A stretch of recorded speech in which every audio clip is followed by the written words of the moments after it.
Hello, demon, and welcome back to another solo session episode of Philly by Night. Before we get started, a content warning.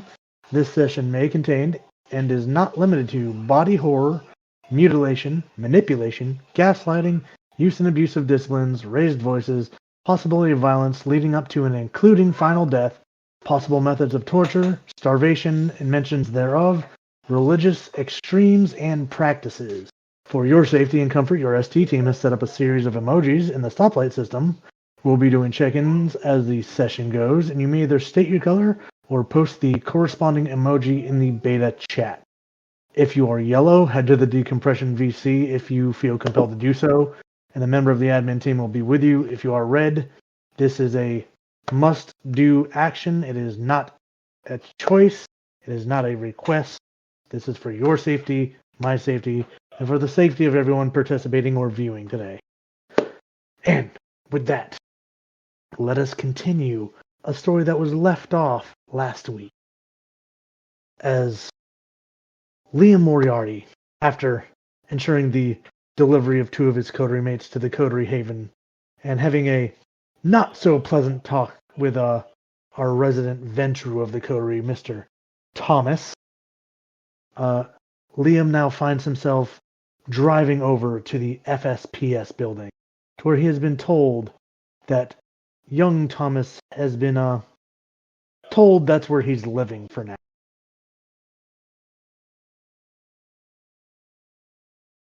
So, Liam, as you pull up, find your place to park. You see the towering FSPS building with its letters and neon purple blue lights way up high, almost illuminating down the rest of the building. The scene is yours.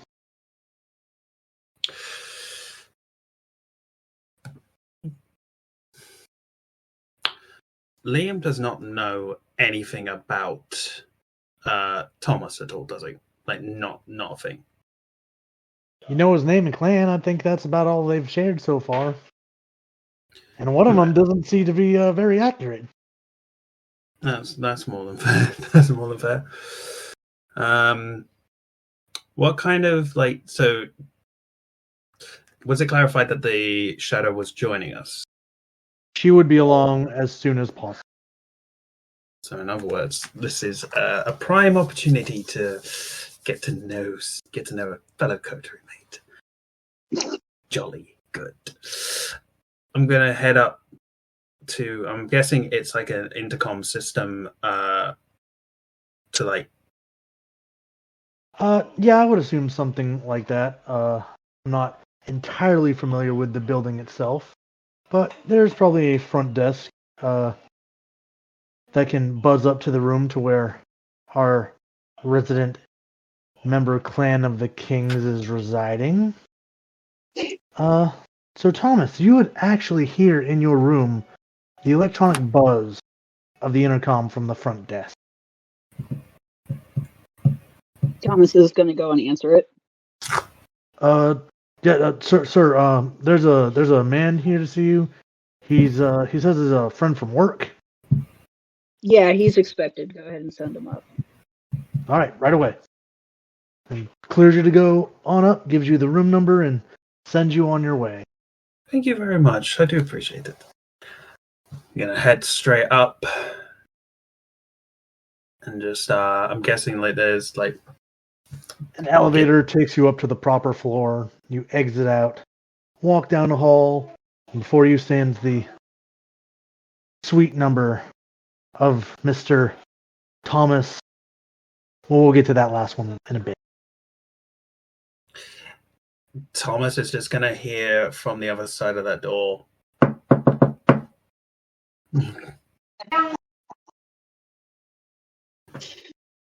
Thomas is going to go ahead and he's going to. I'm assuming there's a peephole. Yeah, that's a safe assumption. He's going to peep through it real quick, make sure that's Liam before opening the door. There stands the young dragon that you have come to know as Liam Moriarty.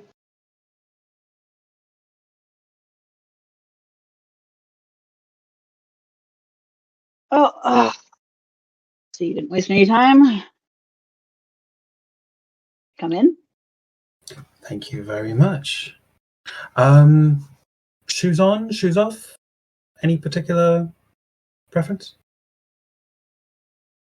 Thomas is standing barefooted, but he just kind of shrugs and whatever works for you. Very well. He does not take his shoes off.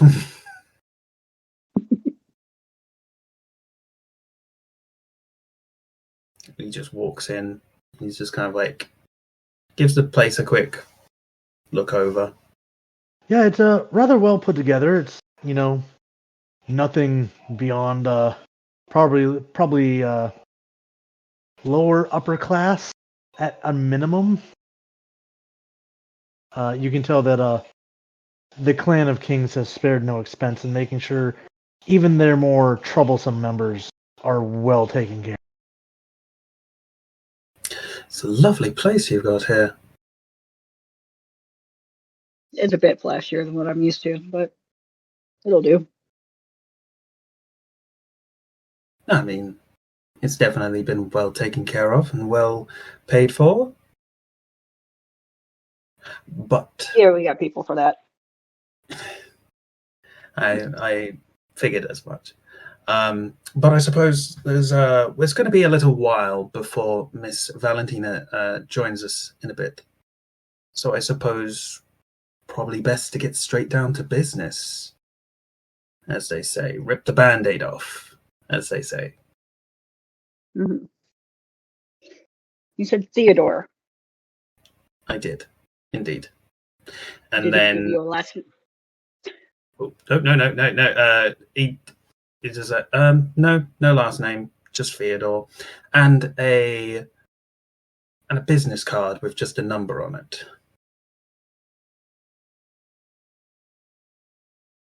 And he's going to before he gives the card, he's going to describe in as much detail as he can the man who he met tonight.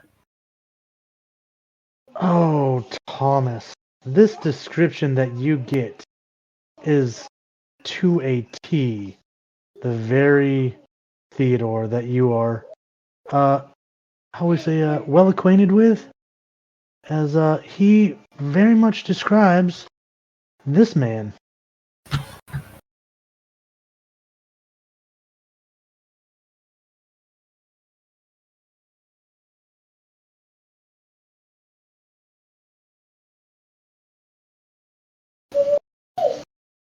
Thomas is gonna heave a sigh.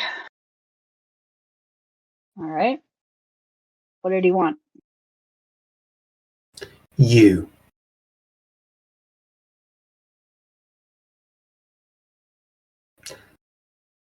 Simple enough.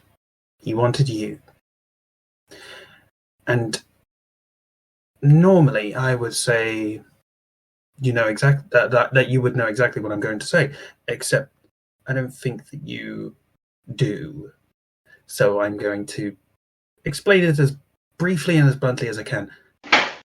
As far as we're aware, this individual, among others, threw a brick through Miss Diadamo's flower shop window with a note that said, "Give us the boy,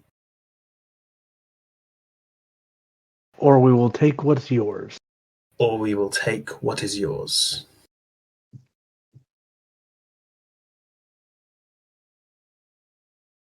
Through her window. Through her window. When she was away. Okay.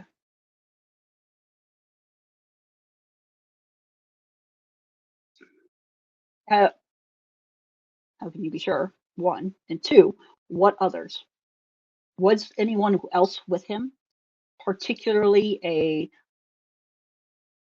unbelievably attractive blonde woman? Really high class, but bitchy? He was alone at the time when we saw him tonight.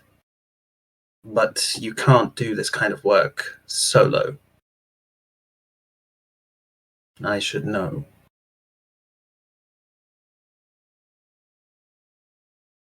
All right.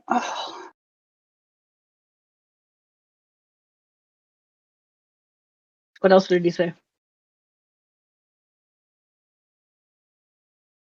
That you actually, before I go into detail, just wanted to just clarify something for me.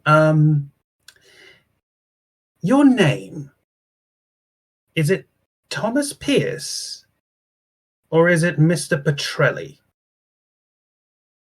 Oh, sounds like you found something juicy. It's Pierce now.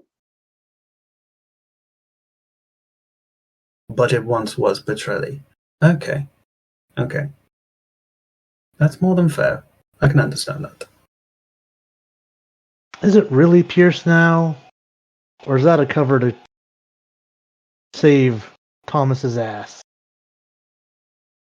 As long as it serves me. Oh, so it's not true, so go ahead and do a manipulation and subterfuge. You're gonna be lying. You're gonna make the rules for it. Ted.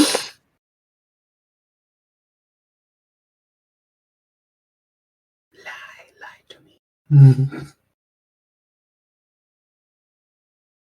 Manipulation and subterfuge. Yep.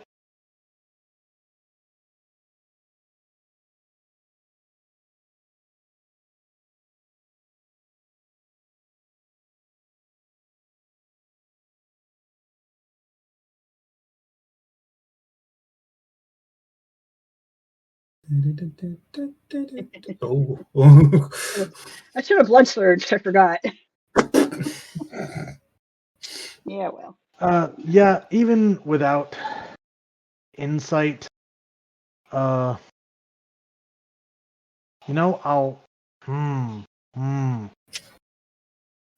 considering how big of a fail this is.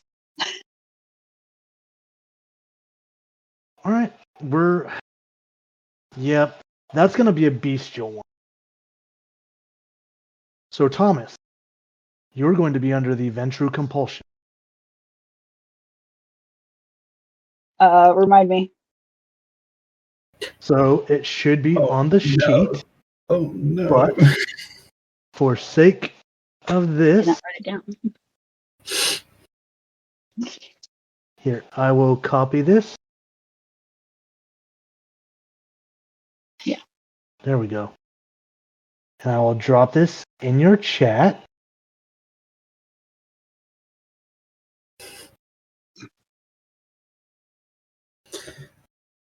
We are not 13 minutes in, and already it's getting spicy. So there you go. That's how your compulsion works.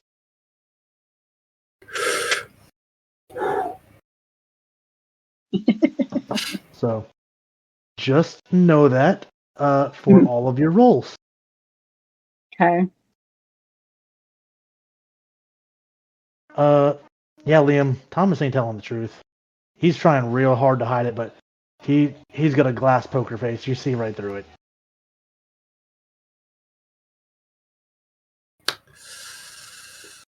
I think the most that you can do is literally just that,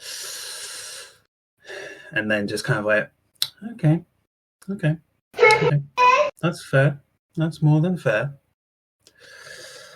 But yes. So he was alone when he came tonight. Miss Diadamo identified him as your broodmate. No. He's not my broodmate.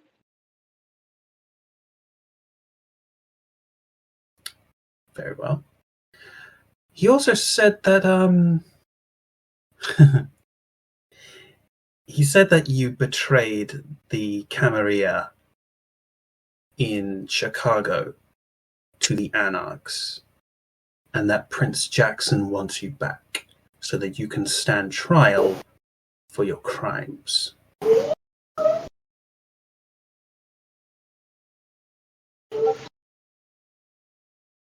Do you think I'm an anarch?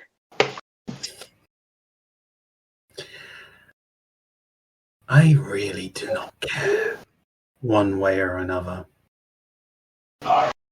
Whether you be anarch, camarilla, independent, so long as you're not Sabat, I think I really don't care. My issue right now is the fact that we are meant to be working together, and myself and Mr. Adamo and Mr. Sullivan went out to bat for you. We did everything we could to keep him off your trail, albeit it wasn't entirely difficult. We didn't know exactly where you were holding up. We didn't know where you frequented. So it wasn't exactly the hardest thing to do, but we stuck our necks out for you. Especially after he turned around and said that he has already been to see Prince Sexton. As he should. Yes, but he also admitted that he has not relayed the natures of your crimes. And he will lift up one hand in quotation marks. Well, you're right there. Crimes, because they're fabricated. Mm-hmm.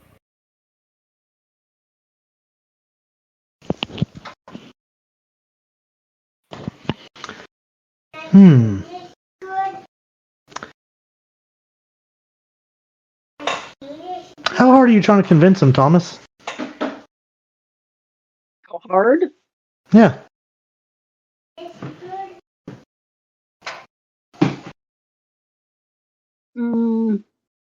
Initially, not a huge attempt to seriously convince him. I mean, but if he wants details, he could ask. Okay. So you're more of a brush aside, yeah, no, that's a lie. It's a very bold lie to come into Philadelphia as he has and effectively just proclaim that you are effectively an anarch traitor. Yeah, I believe his words were, you betrayed not only the Ivory Tower, you also betrayed your clan. It's a very bold-faced lie. It's a very risky move. Any particular reason as to why he would go out of his way to fabricate such fictions? Because it's not his lie. You believe him to be working for someone else? More specifically, Prince Jackson? Nope. That blonde woman. Not working for, but she convinced him somehow. Does her name begin with a C? Why do you ask? A minor detail on one of the pieces of artifacts that we've been able to collect. The note on the brick. It was signed T and C. You've got to be fucking kidding me.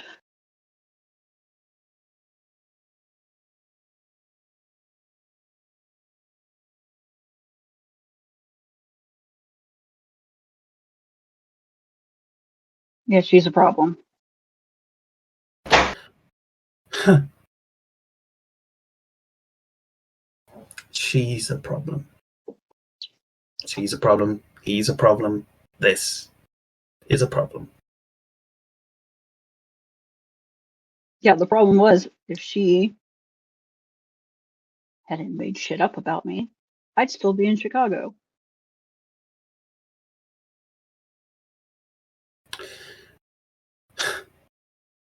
And forgive me for my ignorance, but this did not seem an important detail to mention to Prince Sexton. We were handling other matters. Hmm. At this point in time, there is a much less forceful knock on your door.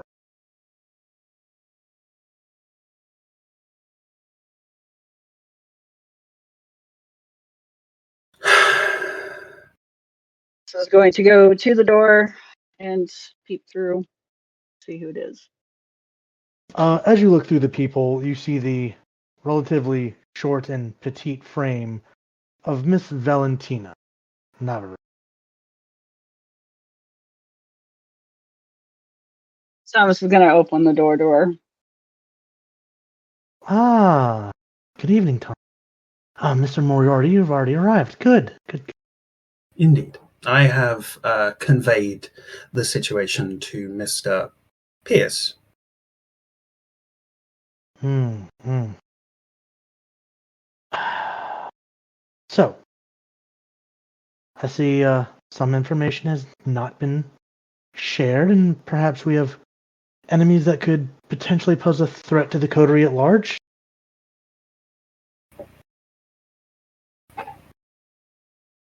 They Seem only to be. picked Miss Diadamo because she is an easy target, and I happen to have been staying with her for a while. Hmm. Yes, they called her your wife.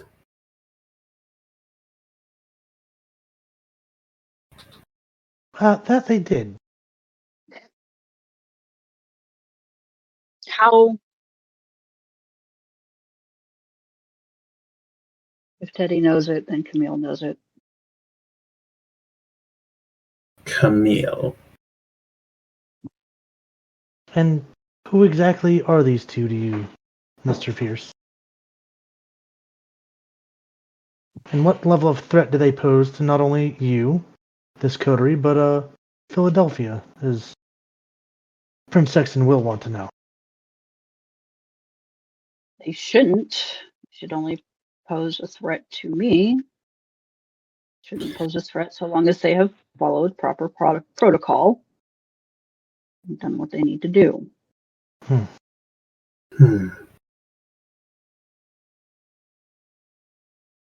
Would there be any reason for them not to do so? Not Theodore, no. Theodore would never not follow protocol. Well, it seems that they are bound by the laws of the Camarilla as we are. Still, a potential risk to not only you, Mr. Pierce, but also to the coterie to which we both belong, and Miss Diadamo.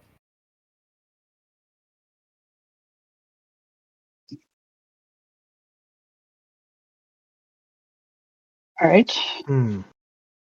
Now, what level of threat do they pose towards you? And whether you want to admit it or not, whatever poses a threat to you is now a threat to this entire coterie. You all took the oath. Sorry. Oh, must apologize, Miss Valentina. I've been on the road for quite some time, and it's been a while since I've worked cohesively. Well, I guess we're taking a crash course. Theodore is my half-brother. By kind blood? Yes. So broodmate wasn't what he meant it, but not entirely a lie. Not entirely, no.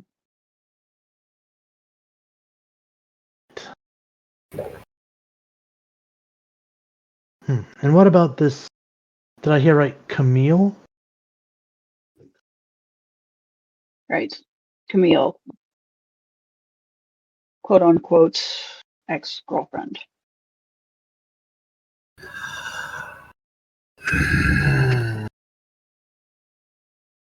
Ah, things Do you are understand the lie? starting to make sense. Now I'm going to give you one chance to give me the absolute honest truth. Why Philadelphia? Why did you come here? Because they indeed followed you. They weren't supposed to follow me. It's supposed to be self-imposed exile, theoretically. I'm looking for my sire. He has gone missing. Yes.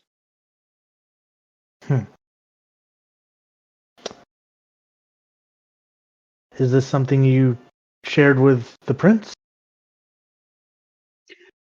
As I told Mr. Moriarty, we were handling other business. I did not get a chance to. Understand. I know that some of your Ventrue customs are beyond my understanding, especially when it comes to certain families. I don't understand it. But perhaps you should let him know sooner rather than later. You are right, of course. I will handle that shortly. I believe the longer you wait, the longer you risk his temper. Understood. But and you believe your sire came here to Philadelphia? Yes. Okay. Interesting. I did not hear anything about him prior coming here. I feel like Prince Sexton or that meat-headed man at the door might have mentioned something. Is it possible he might have gone travelling under a different name? Or that he's been kidnapped? Actually. But I don't have much to work off of at the time.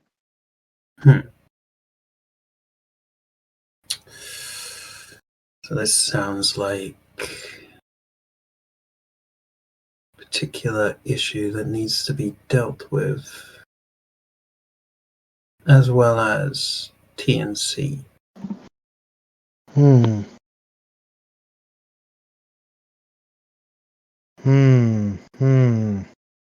People traveling under an assumed name. Must be a family trait. The problem is I am not aware of any other pseudonyms that he could possibly be using. I don't know all of them. And there are no clues as to his whereabouts yet. When I stopped by the apartment he has here, there were no signs that he had been there recently. Well, perhaps we shall put that atop our docket then. First, we need to figure out where the Primogen has gone, as that is our task. Indeed. Yes. I do feel that at this time, do not keep anything from us again, Mr. Pierce. And as you watch, you can see the kind of shadows gathering at her feet and kind of like wiggling out, but not like taking form. I don't much care for being misinformed. It makes me look incompetent at my job. And I Thomas is will not stand for it. Thomas is going to look down on her, at her. As this was a personal thing, I didn't think it was anybody's business. And Well, but I won't withhold any information that is pertinent. Believe you me, we didn't. Sorry, carry on. So, with concerns to the coterie, now you know, but other information shouldn't be a problem. You can put your wiggly things away. Oh, you don't care for them?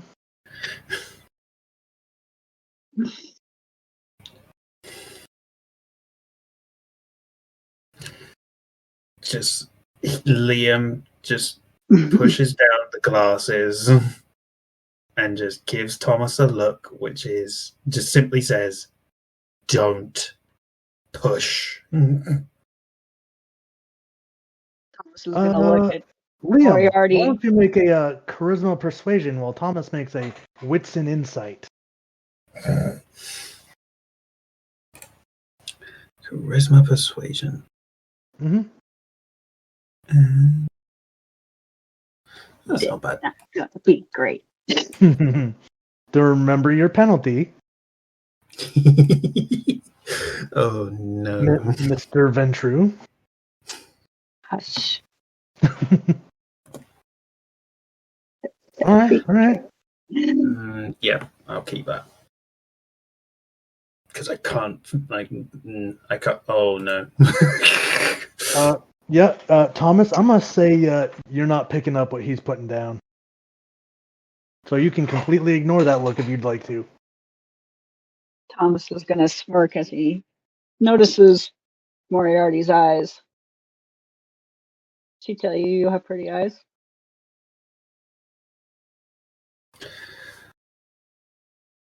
I don't think I miss Valentina's type. No, you're far too young. Talking about. I feel like you'd be far too breakable for my taste.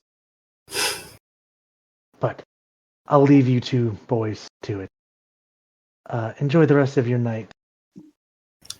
Thank you, Miss Valentina. And she will walk out, closing the door, possibly more gently than you would expect. To this point where, like, both of you get the sense, like, that was more aggressive of a move than probably slamming the door was.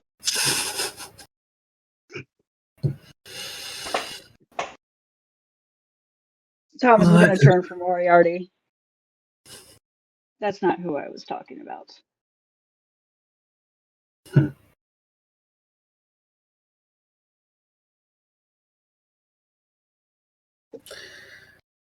Well, should we be worried about any more of your potential exes or family, kin or kindred?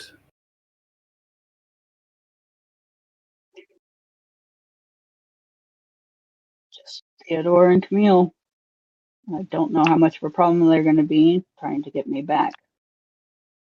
But as I'd like my head where it is, I'd like to rather have a discussion with him concerning it. But I'll keep it from going further than myself. I'm afraid at this point it's kind of gone past that. In this particular instance, it is very much our business and very much our problem. Right. Okay. Your business, your problem. I'll keep it from going further. You misunderstand me. In spite of everything, I don't want your head coming off of your shoulders as much as you do. Because you are a part of my coterie. Our coterie, shall we say. We're meant to work together. And I understand you've been alone for a little while. You can get a little rusty. But in this particular instance, it wasn't you who got targeted. Mr. Adamo got targeted. Mr. Sullivan got targeted. I got targeted. And all that we need is just a little bit of information, a little bit of cooperation, and we will help you get rid of this problem, one way or another.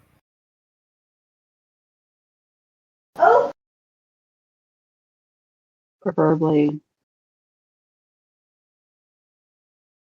it's weird that I say this, without violence. At least not to Theodore.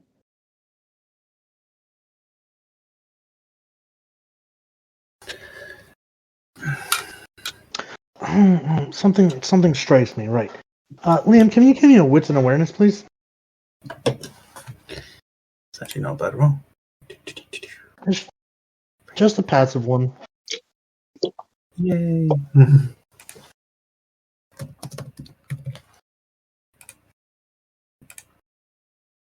I forget that there's something interesting about this apartment. Okay. I'll keep up.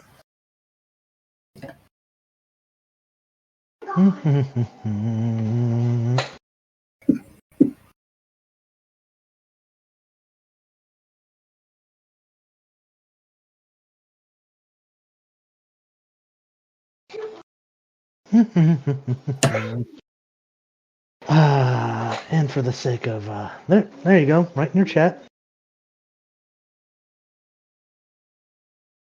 On the SE, I get to do things behind the digital DM screen.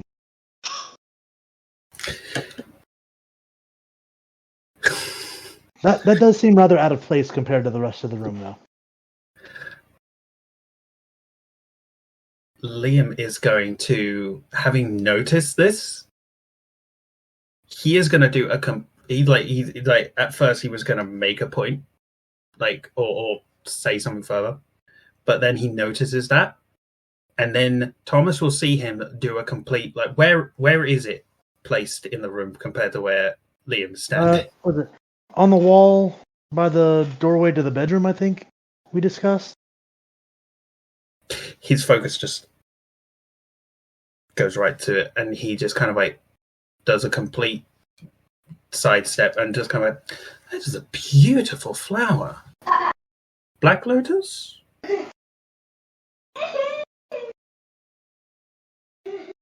Oh, yeah. Absolutely gorgeous. Although it appears to be That's right, it is a dahlia. Oh, dahlia.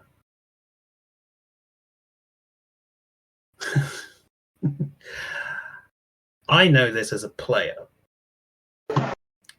that black dahlias have a particular meaning. Do they now? Yes, a black dahlia flower. Yes, I believe it represents falsehood. Is it? Actually, you know what?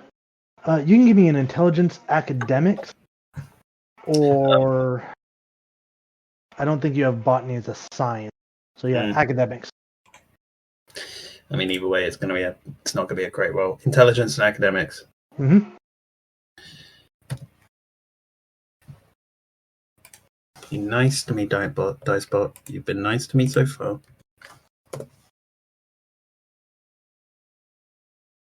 I am re-rolling. Please. Oh, thank God. All right. We're not going to call that a bestial at that point, but you don't know a damn thing about what it means. Oh, okay. Yeah, retcon all of that. And he's just like, gorgeous flower. Although it appears to be drying out a little bit.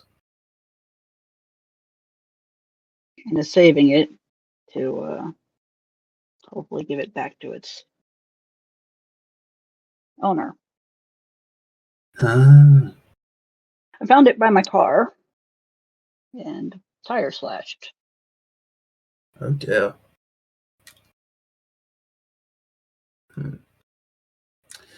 That usually is to imply that usually is to imply a message of a sort. Although I have absolutely no idea what flowers mean, so I don't either, but figure she's pretty mad at me. that's an understatement. Yeah. I always go for the car.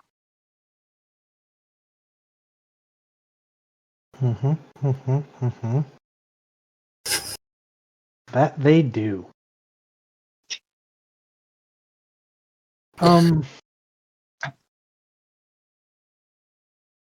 Moriarty, who do you think Thomas is talking about? At first, he was thinking Catherine. Now he's thinking that, like, if Camille is another ex. At this point, it could be anyone. So, like, at first, he's like, Oh. You know what? Here's a fun thing. You were in New York, right? mm-hmm. Give me an intelligence and streetwise.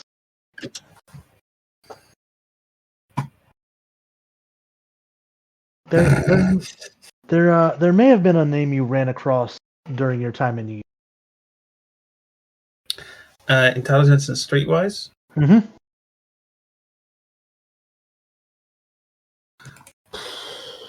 Yeah, I'm okay with that.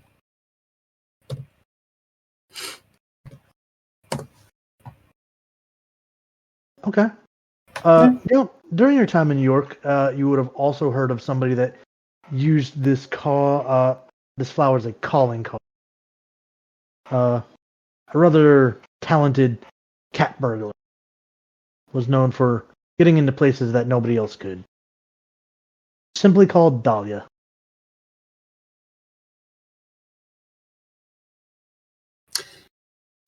Do I know this Dahlia personally, or just heard? Just very heavy rumors, like would have circulated around like the Anarchs, the Tower with the Harpy and their rumors. It was always referred to as she. Huh. But nobody really knew any more than that. Kind of reminds me of my time in New York. I believe there was someone up there used to use flowers as a calling card. Can't imagine why they wanted to slash your tires. At first, I thought it was Miss Diadamo, hence why when you asked. Are you covering for her? Covering for who? For Catherine. In what capacity? That's her flower. She has flowers. Yes, she has flowers, but I think it would be a little bit of a... What's the best way of putting it? I think it would be a little bit obvious. She slashes your tires, she leaves a flower. I don't pretend to understand women, all right? All right. Demon. Charisma and persuasion. Thomas. Wits and insight. Charisma, persuasion.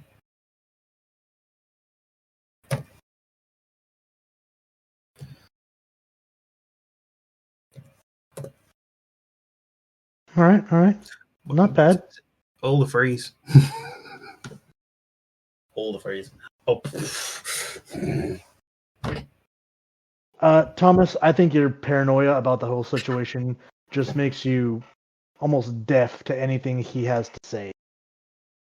Whether he's telling the truth or not is completely beyond you. You're kind of just set in your mind. That actually sounds about right for Thomas. Yeah, I try. I was like, all right, how'd Thomas feel? And the way he's been explained to me, I think, yeah, very, very Anakin Skywalker. Like, no, I don't want to hear it. I'm right, no matter what.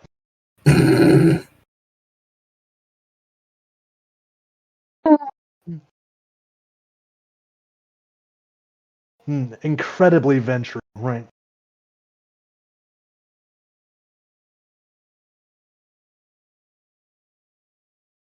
It didn't have to be a calling card. It just could have slipped out of her pocket.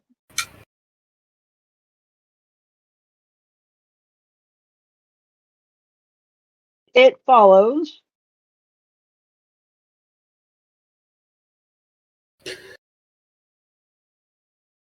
I'm just relaying what I've heard. Great. Yeah. Well. I'll talk to her eventually, I guess. Possibly would. Can't avoid the situation forever being in a coterie with them.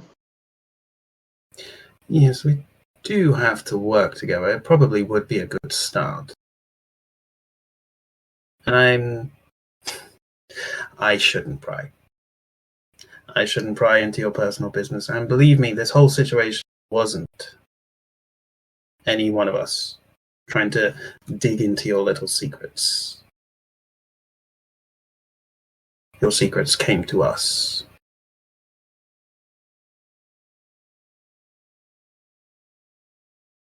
You're right. It's supposed to, but Theodore is tenacious. Sorry, my cat has its head stuck in a bag. It's hilarious.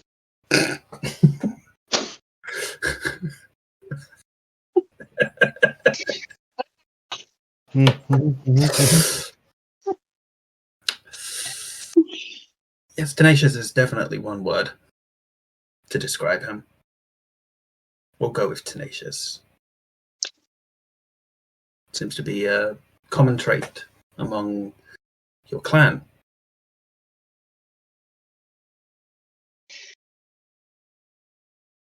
Yeah, I guess so. So, you got that number?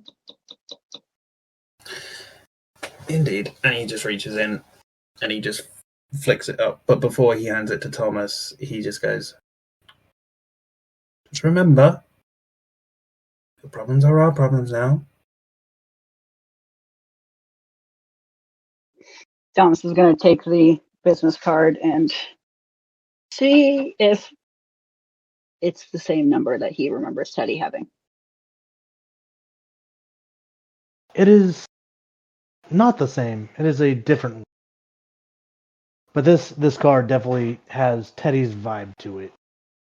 The way it's embossed, glossed over. It's very him. Thomas is going to tuck it into his pocket. All right, well, I was going to get a hold of you at one point. I don't do that research stuff very well. You seem smart. I appreciate the compliment. Thinking we could look to see what was beyond the border where that plan was pointing at. Figure out if they're important. Maybe that's where the primogen is. I have some tricks up my sleeve, should the worst come to the worst. We'll find him eventually. I mean, after all, wouldn't exactly put us in good standing with the prince if the first mission that we're given, we fail. Yeah, which is why this isn't going to be eventually. Sooner rather than later, then?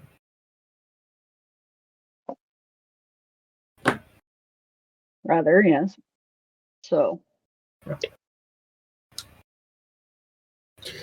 and then we should figure out what the status is beyond the borders and see what we can arrange about checking things out. Mr. Sullivan, from what I have come, actually, would that have been arranged? Like, Oscar's meeting with the Tremere, would that have been arranged that night, or would that have been arranged late at night?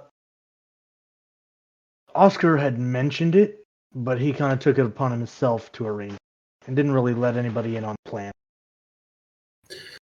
Yes, Mr. Sullivan has said that he's going to put some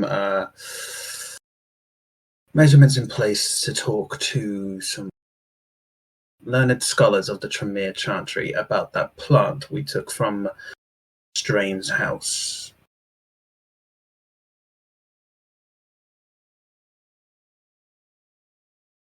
Well, I suppose if anybody's going to know smart things about plants, it might be them.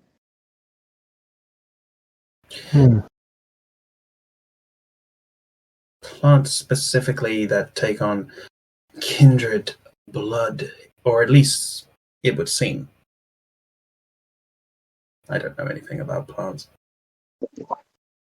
And I believe Miss Diadamo was going to take a look at it before the Tremere got a look in or not. Yeah, that's not something that she should be a part of.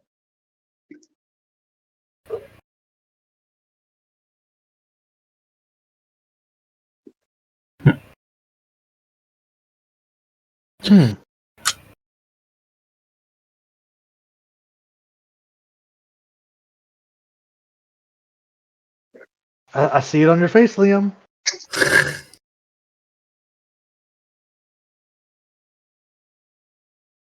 Does he hold back the question that I see the player mulling over?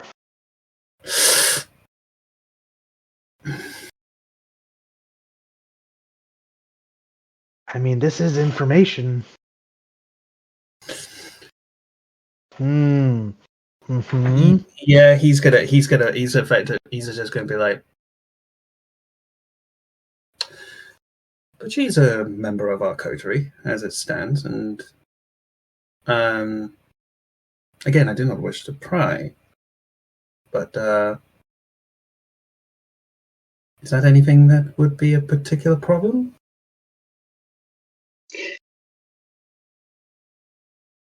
That's her secret to tell, not mine.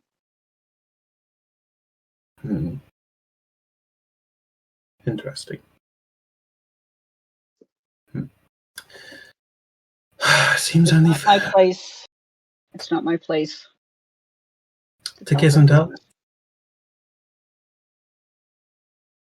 I kid. I do apologize. Interesting choice of word. Kiss and tell, huh? So, are you usually of the mind of believing rumors?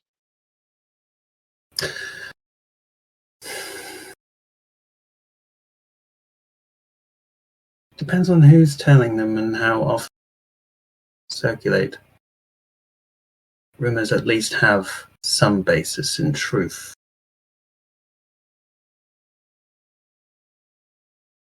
Like whispers in the wind.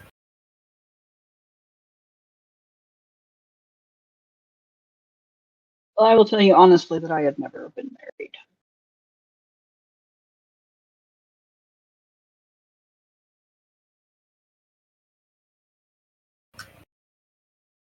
I can respect that. You know what? For the sake of drama, Thomas, charisma, persuasion, and Liam can do wits and insight. Yay! It's not too bad. With that penalty, I've got nothing to roll with that penalty. You never go below 1. Okay. If it goes to 0, it defaults to 1. How do I roll the 1 then? Just Pool 1, Hunger 1. Okay. Nope. Gotta write it. I can't spend all my willpower like that. Yeah, Thomas doesn't come off as very persuasive, but there doesn't seem to be a tone in his voice that leads you to believe he's lying, which would counter the rumor that has floated around the city from Miss Dillard's office.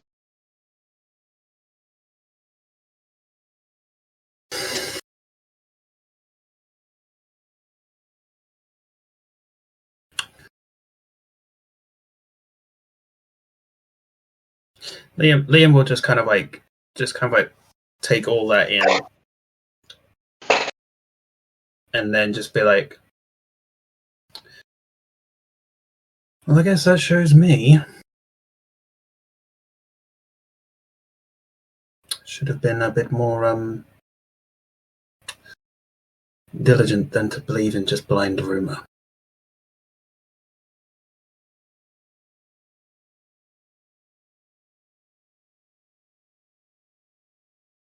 You want to know how it started?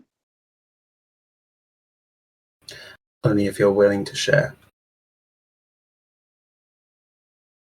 So I guess for a while we did kind of play house.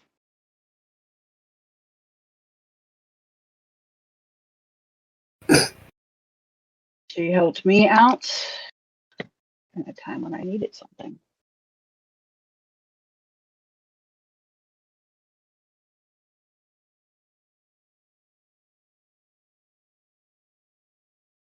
So in many ways, you played the roles, played the parts, helped each other out. Didn't exactly play the roles. It just people assume what they want to assume.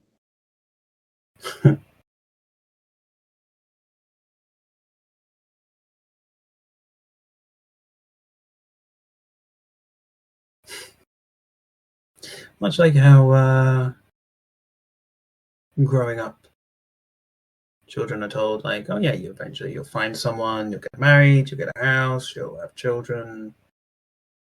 People just made their own assumptions. But what is that expression? When you make assumptions, you make an ass out of you and some guy called Assumption.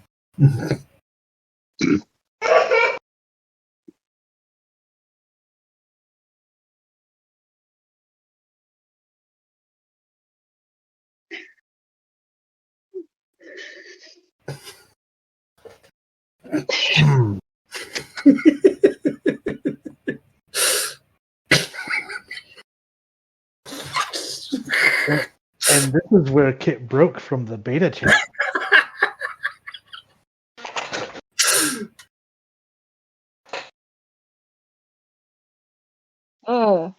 Mm-hmm. Vindication. Yeah, so it was a thing and it wasn't a thing. And is now no longer a thing.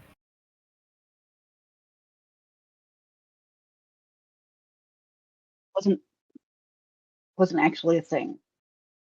But you know how women get. Do you? I mean, I don't want to make assumptions. I've had my fair share of experiences. Men, women. And I believe that. Yeah, how do women get? For those in the audio audience, after this has been recorded, the AFAB members and some of the staff would like to know, how do they get Thomas?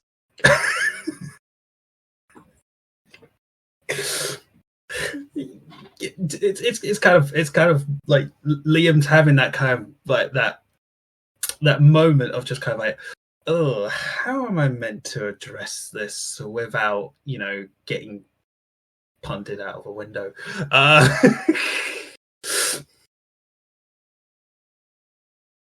I mean, I have a remark to that.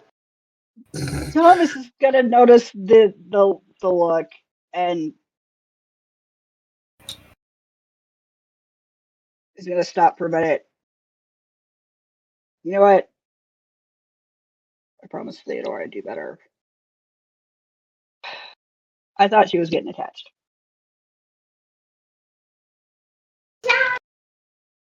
It's entirely possible. I'm just, in my experience, that's what happens. Look at Camille.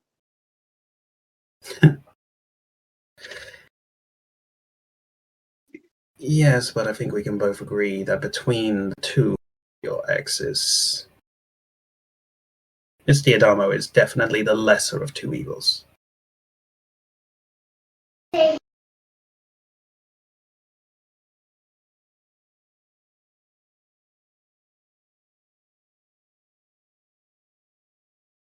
Compared to Camille, yes, she is. That's a fair statement. That's a very fair statement.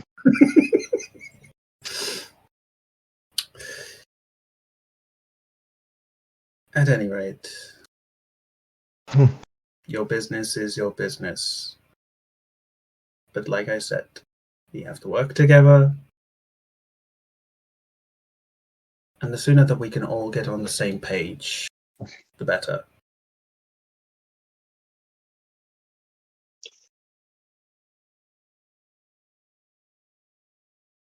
I'm not as old as you. I'm not as old as you, Mr. Pierce. I'm not as experienced.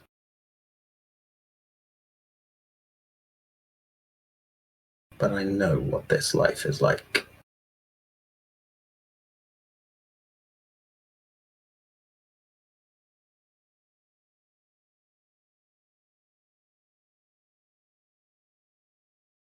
And unless we want a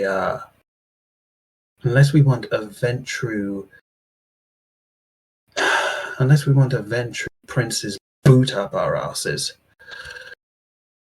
we do need to get on the same page.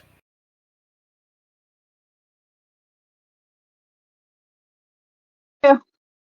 All right, I'll agree with you on that.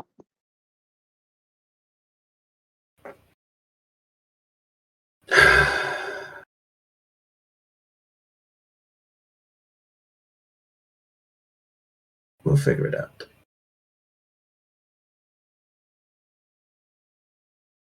Was there anything else that you required? Any information?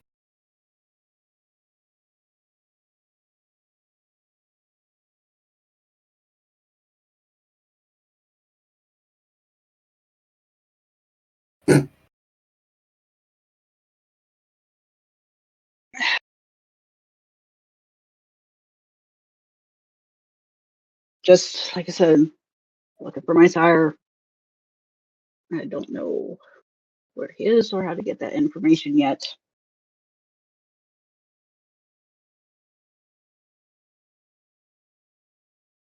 Other than that, I need you to do something for me. Indeed. Color me intrigued.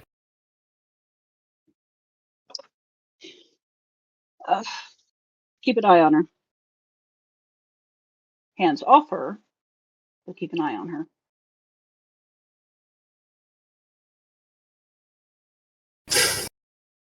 Such an interesting combination of words for a man that claims to have no attachment to such a woman.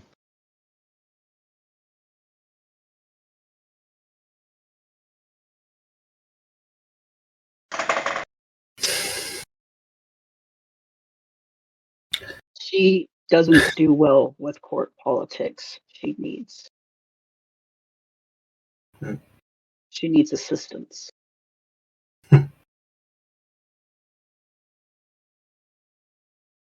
I'll do what I can. That goes for everyone else as well. Mm. Could let them know if I don't see them beforehand.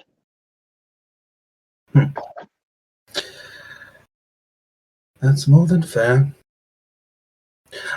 That does actually remind me of one thing, though. In the interest of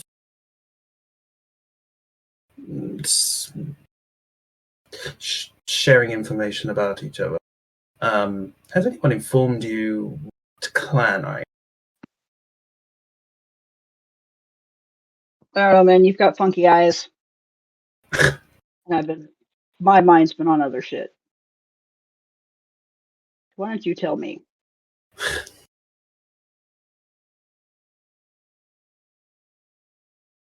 Yes, it's probably best to get it out of the way now. I am of the clan Zemitsi.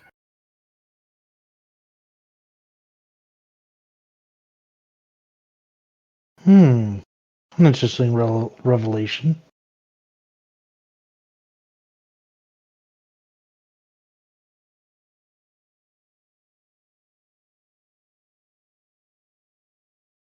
I'm going to get this straight right from the start. I belong to technically two things. One of them is the prince, and the other is not you.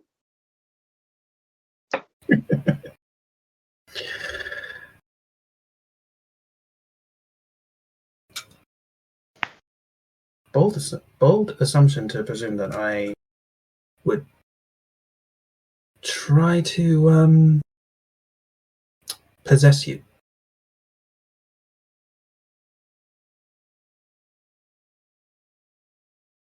I don't think you can help it.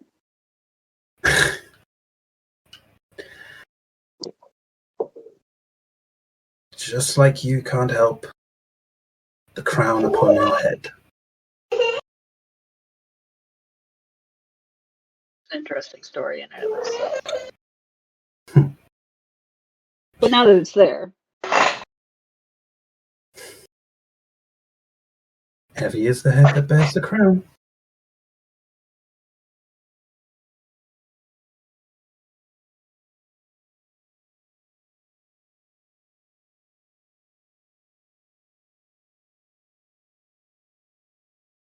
At any rate,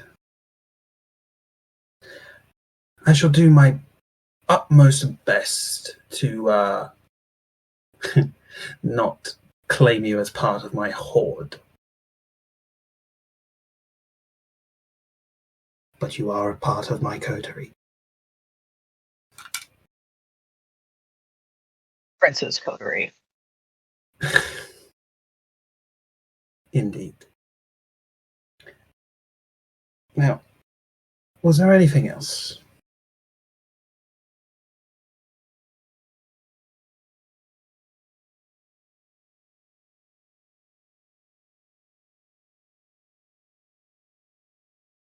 Guess that's everything. Let's figure out where that flower plant is pointing, figure out what's beyond the borders,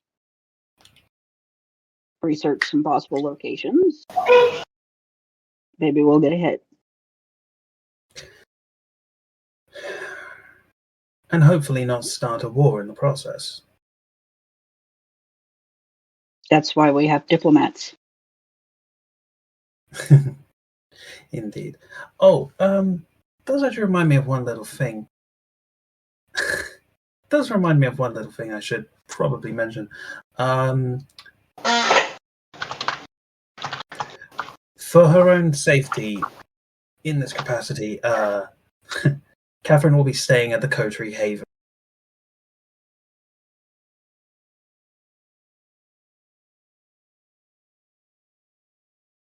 That's not going to be great. Well, her shop was exposed. It's not exactly safe at this current point in time.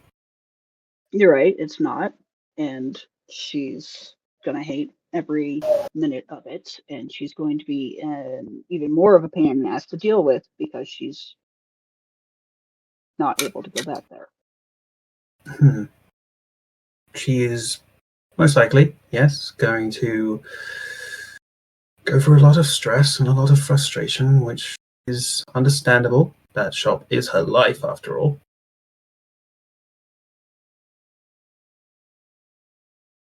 But as long as we all work together, as long as we try our best not to step on each other's toes too much, everything will be fine.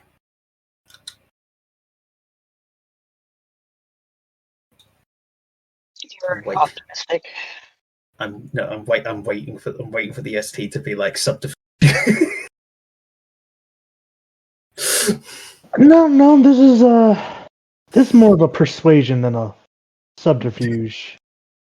It's not a lie, but you're definitely trying to convince him that it will be all right. Is it not though? I mean, if you want to call it a lie, go ahead and roll subterfuge. Manipulation and subterfuge. No, I'll try and persuade him. Actually, I'm trying to persuade myself. What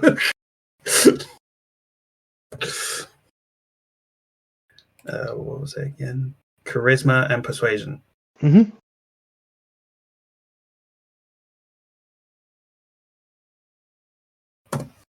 Sometimes when we persuade other people,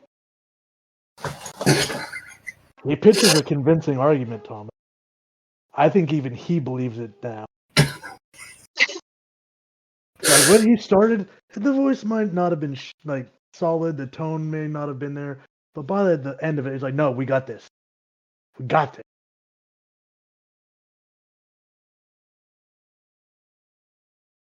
Once we get Theodore and Camille handled, maybe it will be. Smooth sailing from here on in. Well, from there on in. Your optimism.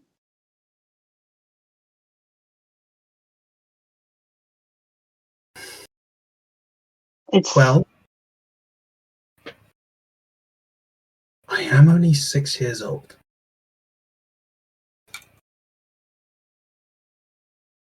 If I could take an Advil, I would. Yes, there's not really many more new experiences for us, is there?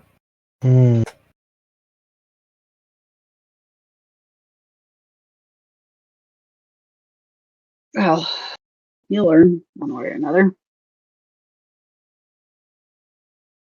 Oh, that also does remind me of one other thing.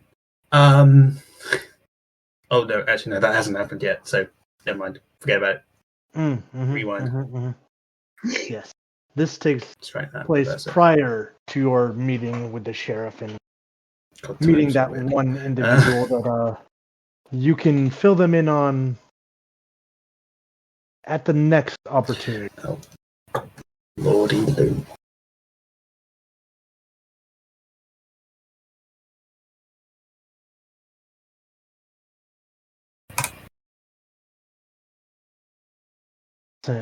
Let's see. That one was what, this past Friday?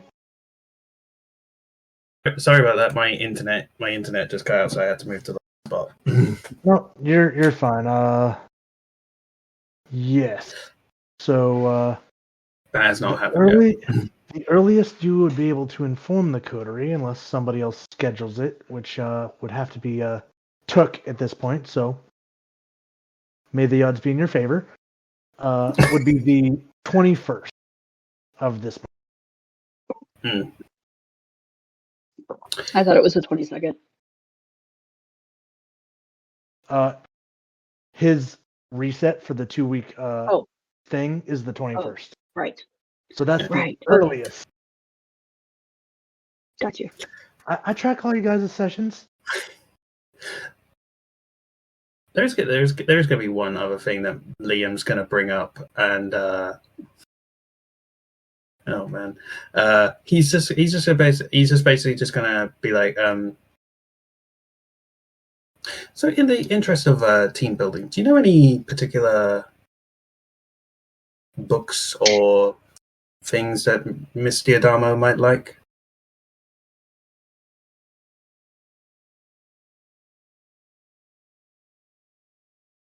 if she didn't bring it with her. It was 20,000 leagues beneath the sea. What classic? Yeah, I don't know. It was a little weird, man. All that underwater shit. Yes, it's actually a really decent book. Right. And like, he's gonna mutter to himself. He's just gonna mutter to himself. I might have that at my haven. At any rate. She's already got it. Oh, apologies. Yeah. I didn't read it. She read it to me. Sounds nice. At any rate, I have taken up enough of your time as it already stands.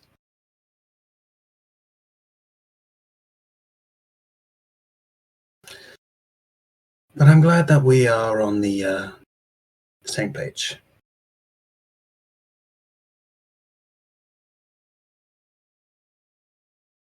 And maybe not ask me for tips for gifts for her. It seemed like the polite thing to do.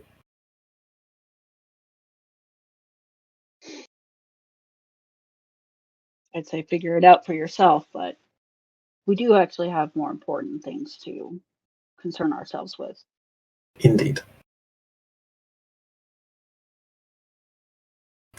Yes, Very you do. much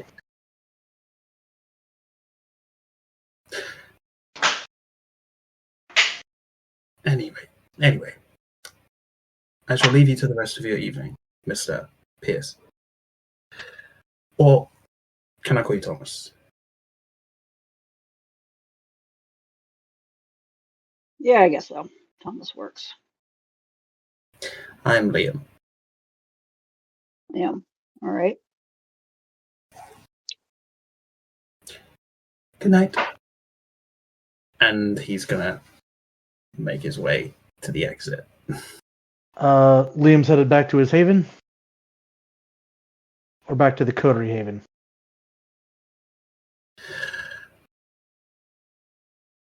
He's actually going to, because how much of the night is there left? Couple hours. It's been quite the night. Yeah. No more than like 2 hours before sunrise. Enough time to go to the Coterie Haven and then go back to his haven, or is that a little bit? You could probably pull that off, depending on how much time you spend there. Yeah, fair.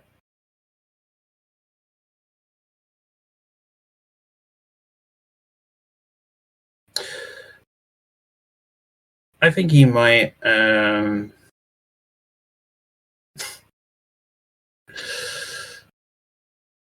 Oh, would he though?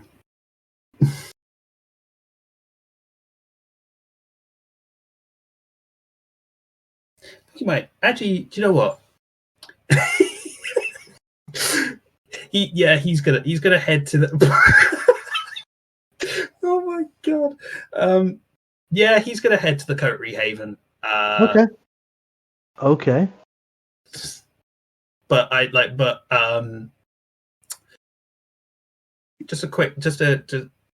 actually no, he wouldn't know this anyway. But yeah, when he leaves the building, that Thomas is in, Mm-hmm. Liam's just gonna mutter to himself, just what a prick.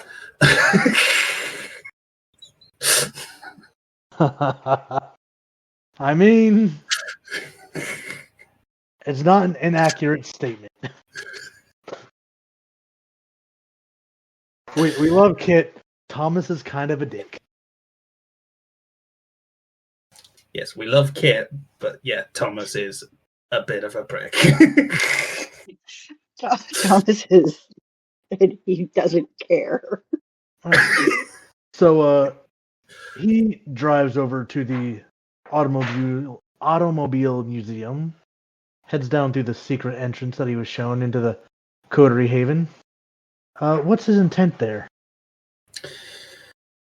His intent is threefold. Actually, he's going to have a quick glance at the plant if it's visible. Okay. Just to try and see if he can kind of like I don't know, glean something from it. Maybe it's something that his knowledge might be able to determine something. Okay.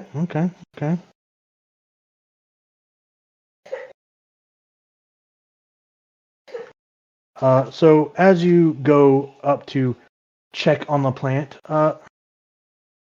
give me a resolve and composure.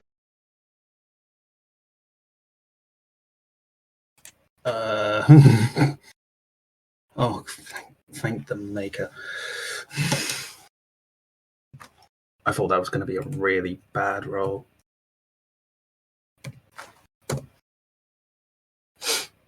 Okay. Thank you, Dicebot. So yeah, no. Everything's fine. It's good. You can investigate it as you wish. If you're trying to glean anything from it, it'd be a intelligence investigation. Yeah. Or if he knows any kind of science like botany or herbalism. Nope. Yeah, we'll just go with investigation.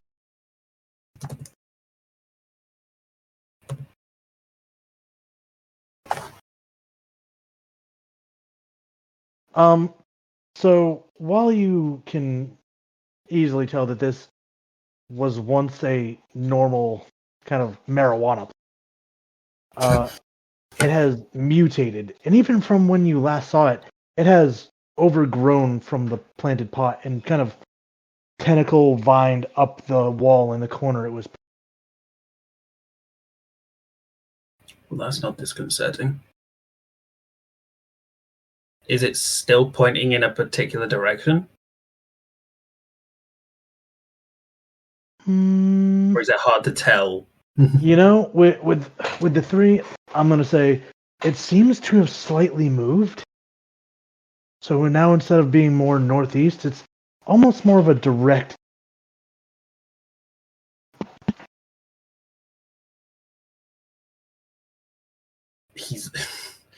I feel like at that point he would have a moment of just kind of like if it's more eastward, he would just like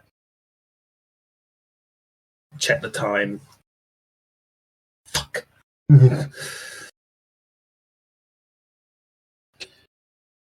At that point, he's then gonna go to, I guess, what he would claim as his room, Mm-hmm. and just kind of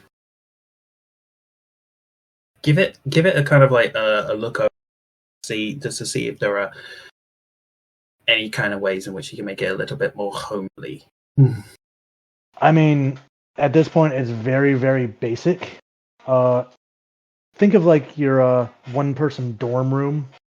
It's not tiny, but like it's got a bed, a little bit of walking around room, and like a nightstand, and that's basically all you're looking at. Yeah, he just gives her once over, gives her a look, and just like, yeah, could do that. Just move some things around, and then the final thing he's going to do is that he's gonna go up to Catherine's door, and he's just gonna give the door a knock, and just simply like he's just gonna give the door a knock, and he's just gonna simply say, "I've spoken to Mr. Pierce. We can discuss. We can discuss it a little. When we have a little bit more time. I hope you're doing well." There's basically silence that comes from the other end of the door, but that will be addressed the next time they are scheduled into a scene. And then he's gonna make his way out of the Curry Haven, get back into his car, head back. All right. The rest of the night is quiet. He's able to lay his head down, and he will enter into torpor. Thomas, during all this, what are you doing with the last few hours of your night? Thomas is gonna take a seat and pull out his phone and look at it, and scroll through to Catherine's number. Mm-hmm. And he's gonna stare at it for a really long time before putting that away and or throwing away from it, getting out of the context. And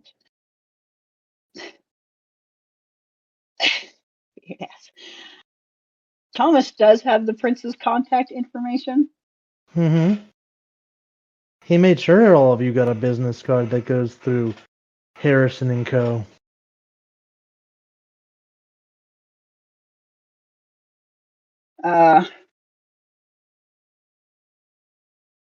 Thomas is going to go ahead and call that number. The phone rings a couple times, and then a bubbly female voice on the other end. Harrison and Co. How can I help you?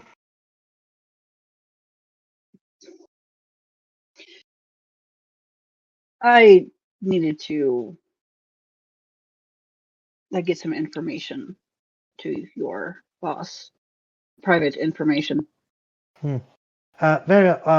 He's in the office. Hold on, I'll connect you. Put you on hold. Bad elevator music playing in the background. And then when it picks up, there's probably a less bubbly, familiar voice on the other end of the phone. Isn't there, John?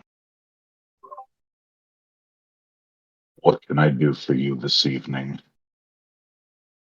I apologize for interrupting you, sir.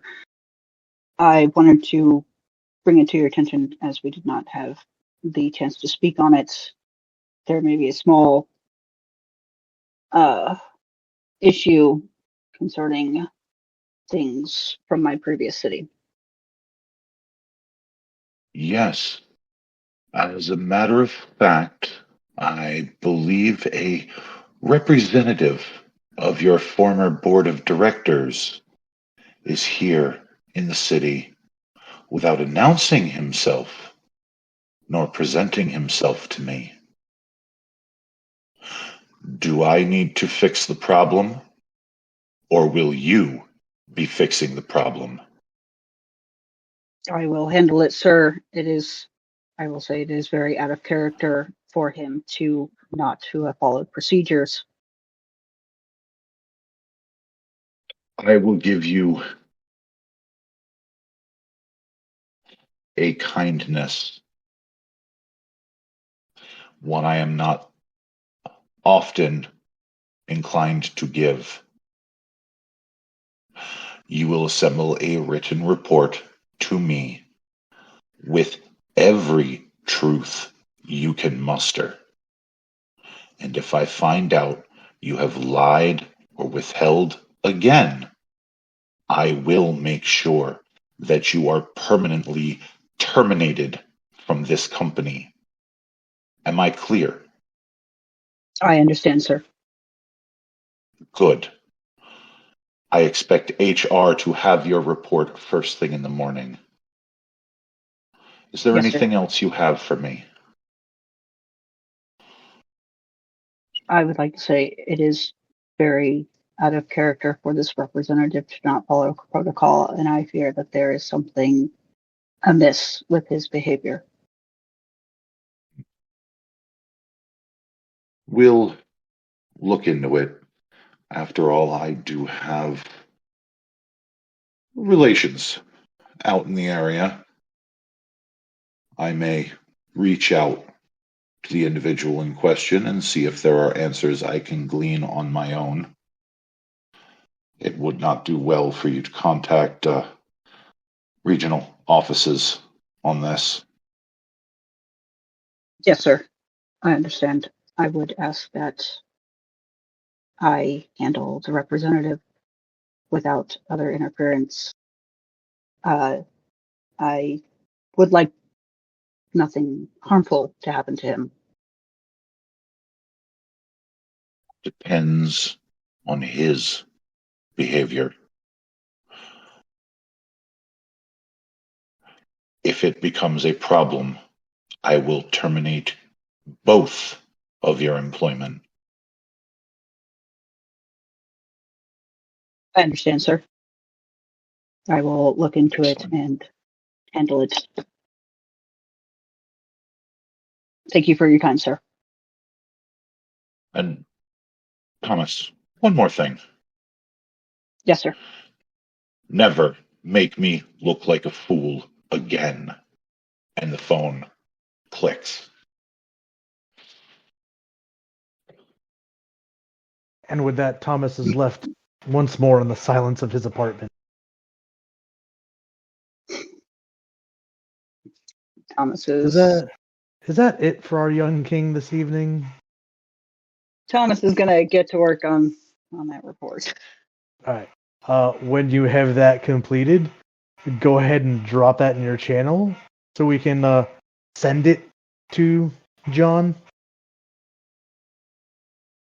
But other than that, the vampires of the city will lay their heads comfy in their beds, the rays of light shining up over, well, I would say beautiful, but I'm speaking about New Jersey, so I can't really say that, before finally shining into the wonderful, traumatic city of Philadelphia.